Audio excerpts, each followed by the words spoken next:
Thank you, Acting President. I rise today to speak on a vitally important bill, and it's a bill that is very close to my own heart. A bill that does something fundamentally good and fundamentally right. We in both places here argue and amend or pass or halt laws and regulations that tell citizens how they will live their lives. We place power in the written word over their existence. This bill is one of those rare occasions when what we do here will place that power in the hands of the individual. It will give them determination over their own lives. Victoria is without doubt, at least in my mind, the most diverse, accepting and progressive society in Australia. Many Commonwealth laws that have changed the lives of marginalised people for the better, that have at their heart compassion and care for others, had their origins in this state. Victoria is the trailblazer by every definition. A prime example is the current treaty process with our First Nations people. All actions in all other states and federally are happening only because Victoria said enough. We will lead the way and we will shame you into action if we have to. And so it is with the current bill we have before us. Some consider what is being proposed is outrageous, an affront to nature or to their chosen God or deity, or just an affront to what they see as common sense in the pubs. They base this in many cases on the fact that in their everyday lives they believe they come into contact with people of two genders only, male and female. But as much as they might wish to believe that this is all there is, they are wrong. Throughout history, in many cultures, various genders have been recognised and simply been part of the fabric of society. Not pointed at, discriminated against, or marginalised in any way. Life, human life, was observed and accepted in all its wondrous diversity in these communities. But not all. The more common scenario, unfortunately, is one where those traits of humanity that are us at our worst are on vulgar display. Unfortunately, today has been no exception. Public hatred, acts of extreme violence and murder, state-sanctioned discrimination and laws that permitted public persecution and violence, and laws that banned the existence of people who were outside of what those societies decided was right, so that law enforcement were instructed and encouraged to arrest and beat people whose only crime was to be themselves. The arrests of some of the original Mardi Gras marchers in Sydney is a poignant reminder of our country's past attitudes that sadly still exist in some today. Also, sadly, those who identify as a gender other than the binary edict suffer from discrimination and violence today.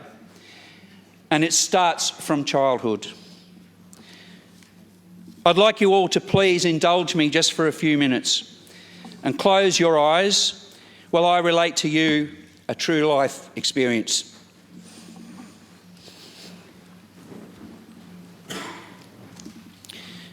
A young person is excited, but at the same time, a little anxious. The first day of big school is here. And the usual anxiety is heightened in the as yet undefined worry that comes with the early self-awareness that they are somehow, some way, not quite the same as other kids. School life then becomes a daily struggle right through primary and high school.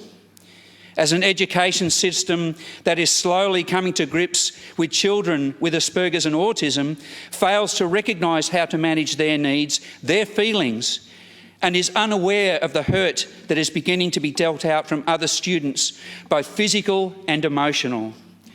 Ostracised, cast out. Imagine going through your teenage years like that, always pushed to the edges. Your only friends, the other misfits. They and home are your only solace. To compound matters, you become aware that your sexuality and gender is also different. Look into your hearts. Feel their pain. Hear them as their raw and ripped emotions are voiced in howls of the deepest pain, and cry their tears. Feel what it is like to know a depth of despair that is as unique in its origins as each human being is. To feel so completely different, isolated and alone. Now, feel the pain, the hurt, and the helplessness of being the parent of that person. To feel so completely powerless when all you want to do is save them. To take their hurt into yourself and lift them up so that they can be who they are and be happy.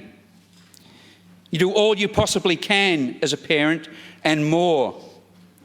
But doing all you can as a parent isn't anywhere near enough when the law isn't on your side, on their side. Imagine that when they see the symbol of who they are, a simple, multicoloured flag raised above the offices of the shire where they live, that they feel finally there is hope. There is a ray of sunshine, and that it is time to wet their feet in broader society, only to see and hear the hatred of people who are stuck in a way of looking at the world that has long been left behind, publicly laid out for all to see, fighting over them without even asking what they thought, how they felt, being looked at sideways in the supermarket and sneered at, justifying their belief it is better to hide in your room, to never expose yourself to that cruel and heartless world. Far better to just suffer your pain alone. I want you to imagine this is your child and this is you. Because this is my child. It's me and my wife.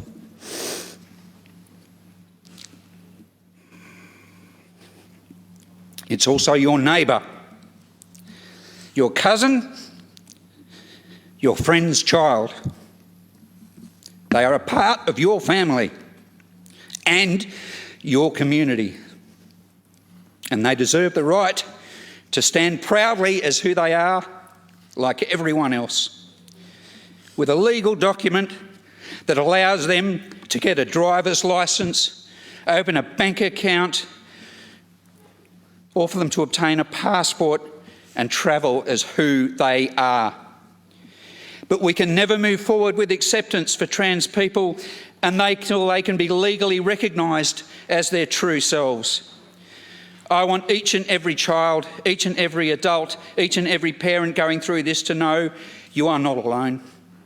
We must lift up and support young transgender people because the rate of self-harm and suicide among them is the highest in our community. And this all because of the arguments of hate and hysteria, of closed-mindedness, of values that are no longer relevant to a modern world. In my recent travels throughout my electorate of Western Victoria, I met with many trans people too scared to be who they really are. They hide behind a facade because of the campaign of lies and hatred perpetrated by lobby groups taking advantage of people who can be swayed by misinformation. This legislation is also for them. It's for all of you. When all the hateful and vitriolic arguments are exhausted, some people say, but it's just a piece of paper, that birth certificate. But it is so much more than that. It's safety at work and in our communities, not to be outed. It's acceptance and normalisation. It is the legal recognition of our society that we are more than who we appear when we are born. The legal right to determine who we are. I must also note that an important piece of this legislation is that it removes the requirement for trans and gender diverse people to undergo surgery to affirm their gender on their birth certificate.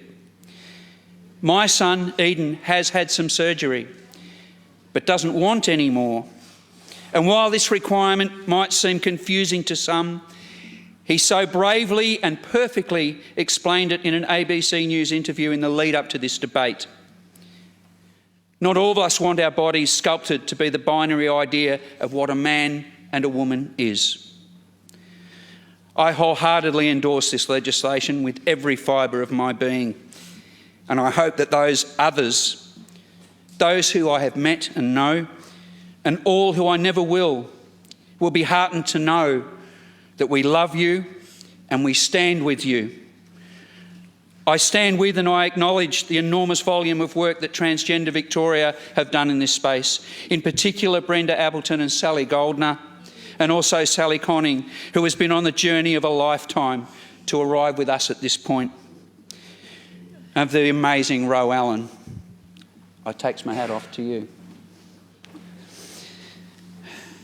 And when the moment comes, I'll proudly stand with my beautiful Eden as he changes his birth certificate, knowing I have done what every parent should: accept and celebrate their child.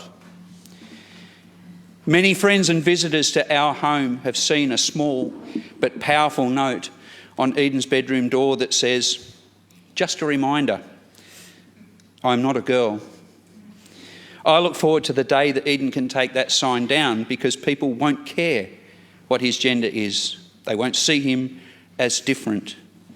They will just see him for who he is and accept him and love him just as April and I do, just as his brother does. In the words of Atticus Finch, the creation of Harper Lee in To Kill a Mockingbird, if you can learn a simple trick, Scout, you'll get along a lot better with all kinds of folks. You never really understand a person until you consider things from his point of view, until you climb inside of his skin and walk around in it. I encourage you all to remember that and to apply that thought and considering your vote here. Thank you.